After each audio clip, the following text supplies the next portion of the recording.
진리에 이르는 길을 시작하겠습니다.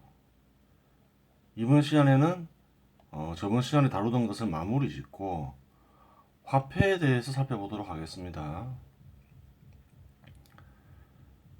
최근에 화폐 가치가 하락하여 집값이 올랐다고 하니 의문을 지닐 수 있겠죠. 다른 물가는 오르지 않는데 주택 가격만 올랐다 해서 화폐 가치가 떨어졌다고 얘기할 수 있는가 하는 의문을 지닐 수 있어요. 기왕 다루었으니 그런 의문도 풀어드리는 게 맞겠죠. 그래요. 저번 시간에 그 부동산 가격이 대세 상승이라 했죠. 사람들이 의문을 지닐 수 있어요. 대통령도 모르는 걸 어떻게 하느냐, 청와대도 모르는 걸 어떻게 하느냐, 이렇게 물어볼 수 있겠죠. 그래요. 뉴스에 나왔던 거죠. 8월 18일자에 이런 얘기를 했죠. 문 대통령이 참여한 2차 함수 수업에서는 부동산에 관한 얘기도 나와 눈길을 끌었다. 안영석 교사는 함수가 미래를 알려주는 도구라면 미래에 알고 싶은 것이 있는지 물었다. 문 대통령은 제일 현안인 미래의 부동산에 대해서 알고 싶다고 말했다. 부동산 가격과 임대료를 알고 싶다는 얘기인 거죠. 그래요. 대세 상승이 되는 원리는 설명을 다 했죠. 왜 그래요? 이자율은 그대로일 거고 상당 기간 부동산 투자 수익이 하락하지 않는다 했죠. 증가할 일밖에 없다 했죠. 그게 원리죠. 그래요. 이 부분에 대해서 좀 더 깊이 살펴볼 수도 있겠죠.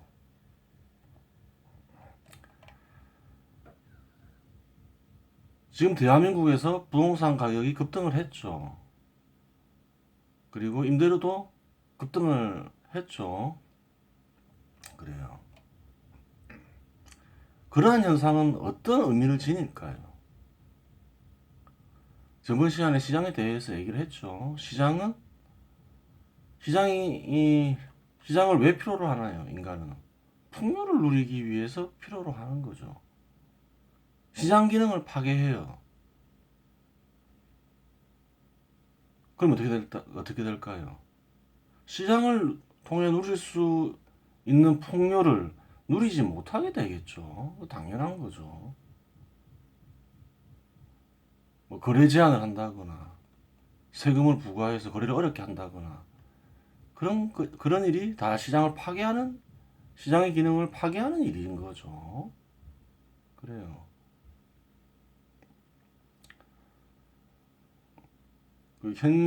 지금 일어나고 있는 현상들, 부동산 가격 급등,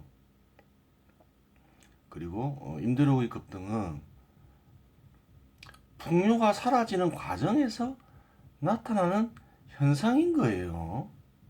당연하죠. 시장 기능을 파괴했으니 시장을 통해 누릴 수 있는 풍요를 누리지 못하게 되겠죠.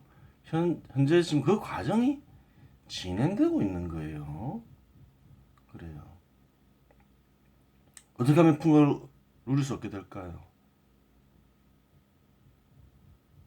부동산 가격이 급등하고 임대료가 급등하면 무주택자들은 빈곤해질 수밖에 없는 거죠. 그래요. 거기에다가 세금 폭탄이 일어나면 어떻게 되나요? 세금을 크게 부과하면 어떻게 되나요? 주택을 가진 자들에게 세금 부과하면 주택 가진 자들도 풍요를 누리지 못하게 되는 거죠. 그렇게 되는 거예요. 전 국민이 풍요를 누리지 못하고 가난해지는 거죠. 그래요. 지금은 시장 기능을 파괴한 대가를 치르고 있는 중이죠. 빈곤해지고 있는 과정인 거예요. 그래요.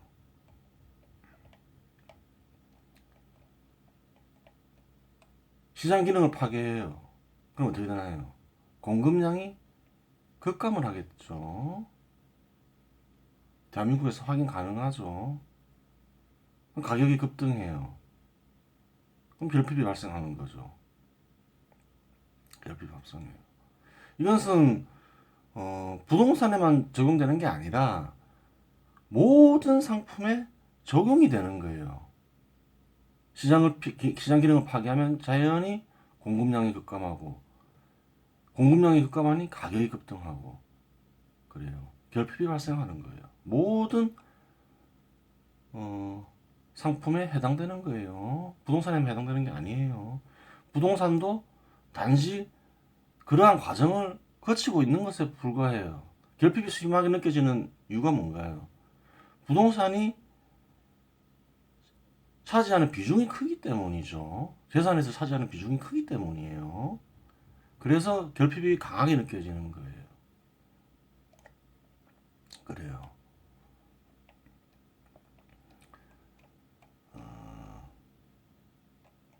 그래요.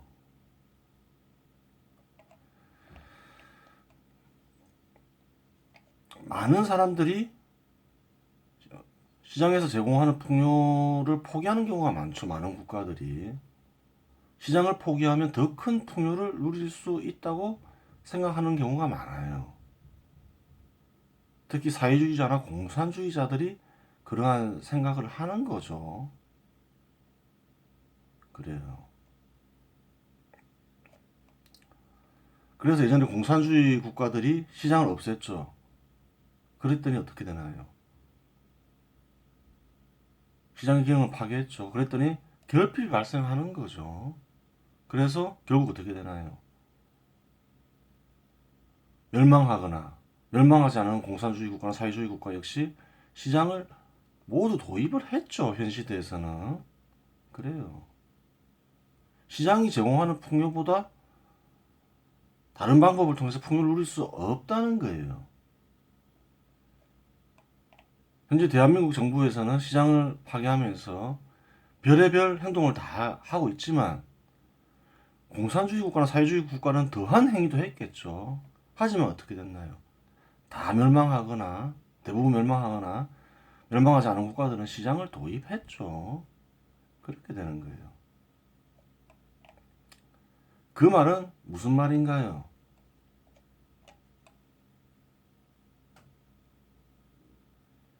시장 기능을 회복하지 않는 이상 문제 해결이 안 된다는 거예요. 근데 공산주의 국가, 사회주의 국가를 보면 잘 알 수 있죠. 결핍은 어떤 식으로 발생하나요? 가격 급등에 의해서 결핍이 발생한다는 거예요. 부동산 가격, 임대료 가격. 이 급등을 한다는 거예요. 그리고 세금 폭탄. 그래요. 어떠한 수단을 써도 해결이 안 된다는 거예요. 오직 한 가지 방법은 시장 기능을 회복하는 수밖에 없다는 거예요. 부동산 거래 제한을 없애고 세금도 최대한 낮추고 그렇게 해야만이 해결된다는 거예요. 그거는 역사적으로 얼마든지 확인이 가능하죠. 현 시대에서도 확인이 가능해요. 베네수엘라에서 사회주의를 한다고 난리를 쳤겠죠. 난리를 쳤죠. 그 결과 어떻게 됐나요? 시장 기능 파괴, 공급량 급감, 가격 급등, 결핍 발생했죠. 확인해 볼까요? 이데일리에서 이렇게 말했죠. 5일 현지 외신 등에 따르면 베네수엘라 중앙은행은 지난해 물가 상승률이 9,586%를 기록했다고 밝혔다. 엄청나죠. 단순히 2배 아니죠. 2018년 당시 13만 %보다는 낮아졌지만 등락이 큰 의미가 없을 정도의 물가 폭등세다. 국제통화기금의 예상치는 20만 %에 달하기도 했다.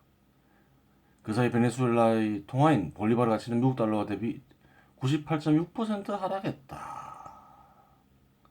통화 가치가 엄청나게 하락했죠. 물가는 폭등하고. 왜 그럴까요? 별의별 수단을 다 쓴다는 거예요. 사회주의 한다고 구구하고 이랬죠. 정부가 가격 통제하고 그 시장 기능을 파괴해버렸어요. 공급량이 급감을 해요. 공급량이 급감하면서 가격이 급등했겠죠. 국민들이 가난해지니까 어떻게 했겠어요? 가격이 비싸서 국민들이 가난하구나 이렇게 생각했겠죠. 그래서 화폐를 막 찍었겠죠. 그랬더니 어떻게 돼요? 물가는 더 폭등했겠죠. 그렇게 되는 거예요. 화폐를 찍는다 해서 결핍이 해결되는 게 아니라는 거예요. 이외에도 다른 여러 수단들을 동원했겠죠. 그 답이 안 나온다는 거예요. 결국은 어떻게 해야 돼요? 이 문제를 해결하기 위해서는 시장 기능을 회복하는 것 외에는 도리가 없다는 거예요. 거래 제한을 풀고 세금은 최대한 낮춰야 되겠죠. 그렇게 되는 거예요. 정부가 세금을 안 쓸 수는 없는 거죠. 정부가 기능을 수행하기 위해서는. 하지만 필요 없이 세금을 부과하는 것은 어느 시대나 악이에요. 어떠한 목적으로든 악인 거예요. 그래요.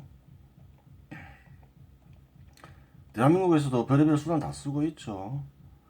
정부는 다주택자와 법인에 대한 종합부동산세 중과세율을 최고 6%로 2배 가까이 올렸다. 세금은 막 올리죠. 양도소득세율도 최고 70%로 높였다. 그렇죠. 이익을 못 남기게 하겠다는 거죠. 불로소득 악이다 이래 생각하는 거죠. 다주택자와 법인의 주택취득세율은 최대 12%까지 끌어올렸다. 그래요. 다주택자들이 집을 못 사게 하는 거죠. 주택을. 그래요. 한마디로 투기 목적인 다주택 보유를 차단하고 집을 팔도록 압박 수요를 강화한 것이다. 또 이들이 새로운 집을 살 수 없도록 신규 시트까지 막았다. 결국은 이제 다주택자들로 하여금 집을 팔게 하겠다는 거죠. 그래요. 또 최근에 또 이런 발표를 했죠. 설상가상으로 정부는 더 센 규제를 예고했다. 대표적인 것이 표준 임대료 도입이다. 표준 임대료는 정부가 아예 전월세 가격을 직접 정하겠다는 것이다. 여기에 정부는 부동산 감독기구 설립에도 더욱 속도를 낼 계획이다. 그래요. 온갖 규제를 동원하죠. 해결될까요? 해결 안 되겠죠. 문제만 더 키우겠죠. 계속 시장 기능 파괴하고 있는 거죠. 그래요. 그 시장으로 인해 누리던 풍요가 사라지고 있는 거예요. 그런 현상인 거예요. 답 없죠. 이것보다 더한 행위를 해도 해결 안 되죠. 시장의 복수는 어떻게 진행된다 했죠? 계속 복수가 진행된다는 거예요. 주택 가격 상승, 임대료 상승이죠. 그래요. 현 시대 사람들은 불평등이 발생하고 빈곤이 발생하는 것을 시장 탓으로 돌리는 경우가 많죠. 근데 보았듯이 불평등과 빈곤은 왜 발생하나요? 목격하고 있는 거죠. 부동산을 통해서. 시장 기능을 파괴하기 때문에 발생하는 거예요. 부동산뿐만 아니라 다 마찬가지예요. 시장 때문에 빈곤과 불평등이 발생하는 게 아니라 시장 기능을 파괴하기 때문에 생기는 거예요. 다른 것도 한번 잘 살펴보도록 하세요. 부동산과 화폐에 대해서 살펴봐야 되겠죠. 시장에서 거래되는 대상은 어떤가요? 소비 대상인 동시에 투자 대상이에요. 다 그래요. 그럼 이런 얘기를 하겠죠. 아니, 쌀 같은 거는 먹는 건데 무슨 투자 대상이 되느냐? 그것은 쌀을 구매해서 소비하는 개인의 입장에서 판단을 한 거예요. 쌀가게 주인에게 있어서 쌀은 뭔가요? 팔아서 수익을 내야 되는 대상인 거죠. 그 사람에게는 쌀은 소비 대상이 아니라 투자 대상이 되는 거예요. 민이나 의복도 마찬가지죠. 자동차도 마찬가지죠. 자동차를 판매해서 수익을 내는 입장에서는 자동차는 투자 대상인 거죠. 그래요. 주택도 마찬가지죠. 파는 입장에서는 어떻게 해요? 어때요? 투자 대상이 되는 거죠. 수익을 내려고 하는 거죠. 그래요. 시장에서 거래되는 모든 대상은 소비 대상인 동시에 투자 대상이 될 수 있는 거예요. 소비 대상은 뭔가요? 구매하는 이가 사용하는 대상인 거죠. 투자 대상은 뭔가요? 수익을 얻고자 하는 대상인 거죠. 그래요. 주택은 삶의 터전이니 투자 대상으로 보면 안 된다 이런 얘기가 있는 거죠. 근데 주택은 어때요? 시장에 팔 수가 있는 거죠. 3억에 샀는데 2억에 파는 것보다 10억에 파는 게 기분이 좋죠. 청와대에서 어떤 실장은 한 2억에 사서 10억에 팔아서 한 8억 벌었다고 하죠. 그래요. 투자 대상으로 보는 거예요. 내가 그 2억에 샀는데 5억만 있으면 내가 원하는 집을 살 수 있어. 5억에 팔아야지. 이렇게 생각하는 사람은 없죠. 최대한 비싸게 팔려고 하는 거죠. 그래요. 그 자연적인 현상인 거예요. 특별하게 이상한 게 아니라는 거죠. 남한테 강요하는 게 그 나쁜 행위인 거죠. 화폐는 어떤가요? 화폐도 시장에서 거래되죠. 소비 대상이 될 수도 있고 투자 대상이 될 수도 있어요. 화폐는 어떤 식으로 소비가 되나요? 다른 물건과 교환될 때 사용하죠. 교환 자체가 이제 화폐로 소비하는 거예요. 화폐는 투자 대상이 될 수 있나요? 될 수 있죠. 은행에 예금하면 이자 주죠. 또 개인 간에 또 거래할 수도 있겠죠. 그래요. 이자를 발생시켜요. 이자를 발생시키니까 투자 대상이 되는 거예요. 어렵지 않죠. 화폐 역시 소비 대상이 되고 투자 대상이 돼요. 그 시장에서 거래하는 모든 대상은 소비 대상이면서 투자 대상인 거예요. 주택만 그런 거 아니에요. 쌀도 그래요. 그러면 화폐의 가치는 어떻게 파악할 수 있을까요?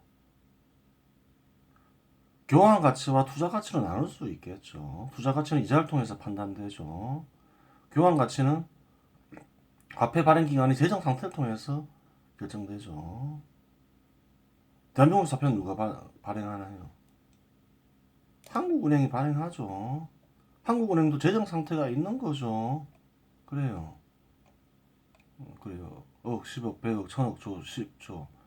2019년도에 보면 자본이 한 18조 가까이 돼요. 그래요.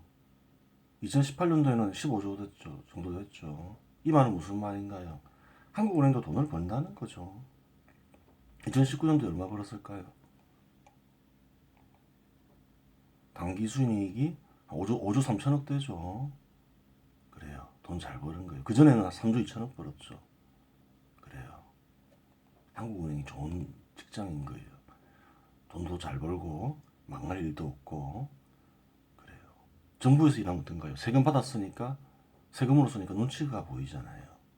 근데 돈도 이렇게 잘 벌고 망할 염려도 없으니까 어떤가요? 좋은 직장인 거죠.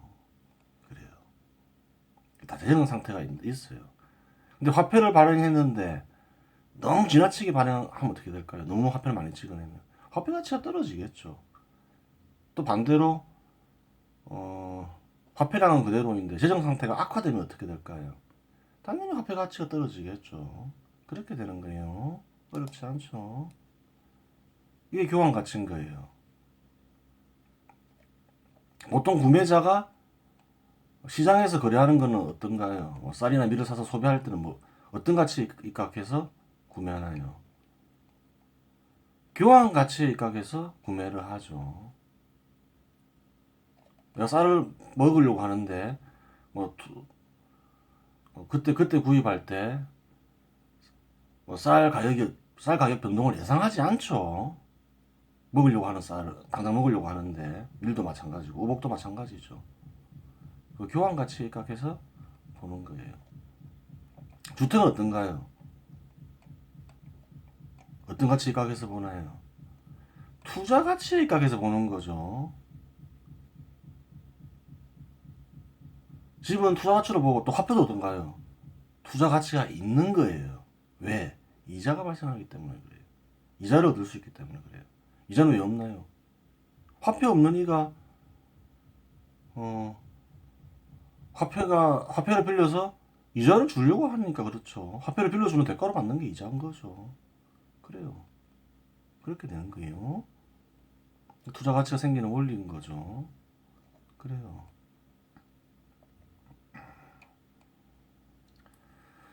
그래요. 투자 가치 입각해서 거래하기 때문에 저번에 얘기했던 부동산 균형 가격 이론이 성립될 수가 있는 거예요. 그렇게 되는 거죠. 부동산 어떤가요? 소비 대상이 되죠. 거주를 하죠. 투자 대상이 되죠. 왜 되나요? 부동산 역시 임대료가 발생하기 때문에 그렇죠. 그래요. 그래서 이제 임대료와 이자를 비교해서 부동산 균형 가격을 구할 수가 있는 거죠. 그렇게 되는 거예요. 화폐의 가치에 투자 가치가 없고 부동산이 투자 대상이 안 되면 이런 부동산 균형 가격 이론이 성립할 수가 없겠죠. 그렇게 되는 거예요. 그래요.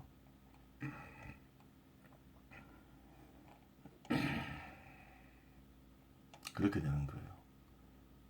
자동차와 주택은 어떤가요? 차이점이 뭔가요? 자동차는 중고화되고 결국은 폐차를 하죠. 주택은 어떤가요? 주택도 마찬가지죠. 건물은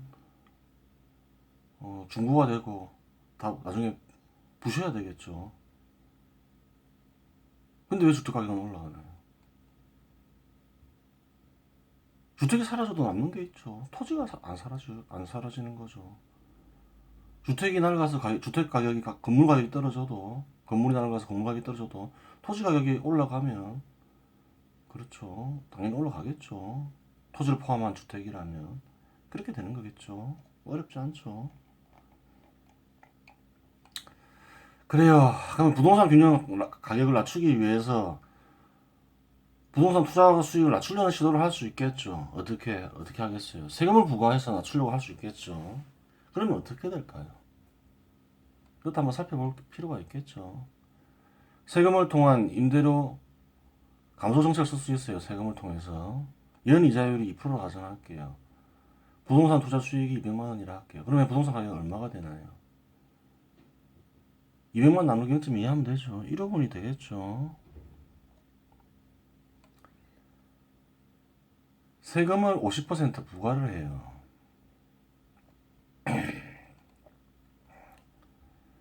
그럼 어떻게 되나요?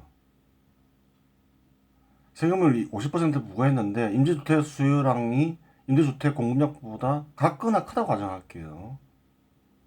균형을 이루고 있다는 거죠. 남는 부동산이 없다는 거죠. 그러면 어떻게 되나요? 다 올리려고 하겠죠. 왜?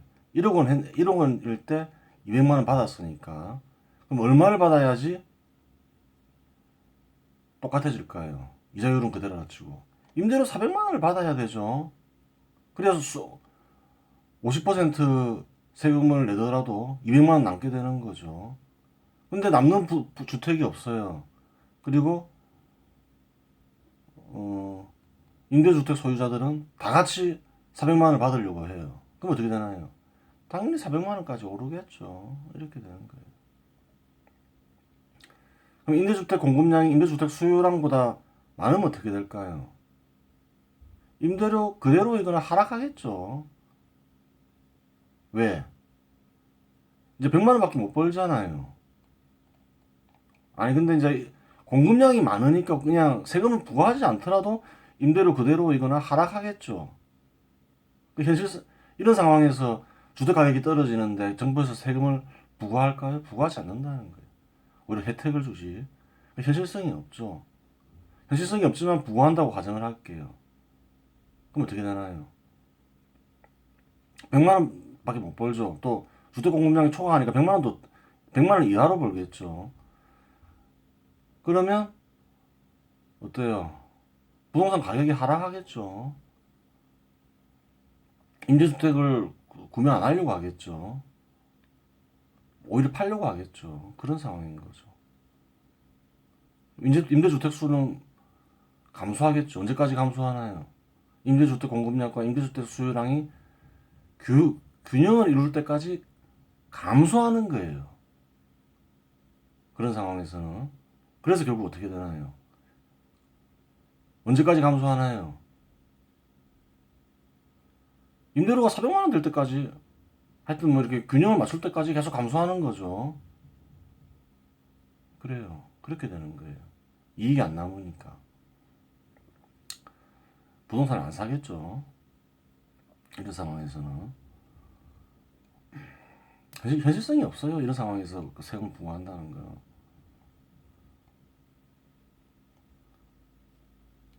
그러면 세금을 50% 부과하고 임대료를 법적으로 강제할 경우 어떻게 되나요?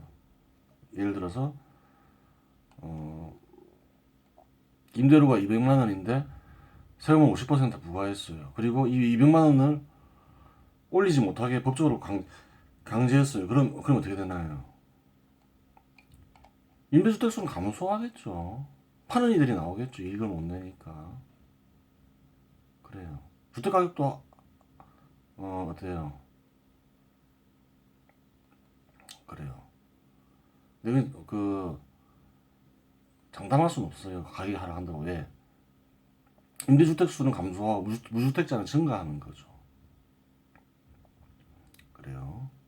임대주택 수가 감소하고 무주택자가 증가한다. 그러면 대재앙이 일어나는 거죠. 대재앙. 그래요. 무주택자가 증가하는 만큼 임대주택 수가 증가해야지 재앙이 안 일어나는데 무주택자는 증가하는데 임대주택 수가 감소해요. 그러면 대재앙이 일어날 수 있는 거죠. 그렇게 되는 거예요. 그래요. 그렇게 되는 거예요. 그래요.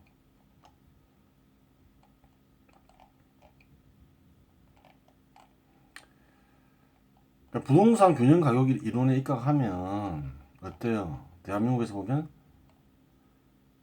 2015년도 저번에 설명했죠. 2015년도 금리가 하락했죠. 2015년도 정도부터 주택 가격이 올라갔죠. 임대료도 그 전부터 올라갔을 가능성이 크죠. 그래요. 부동산 가격이 올라갈 수 있는 조건이 형성됐죠. 부동산 균형 가격 이론에 입각하면 올라가요. 그럼 그 경우 어떻게 해야 될까요?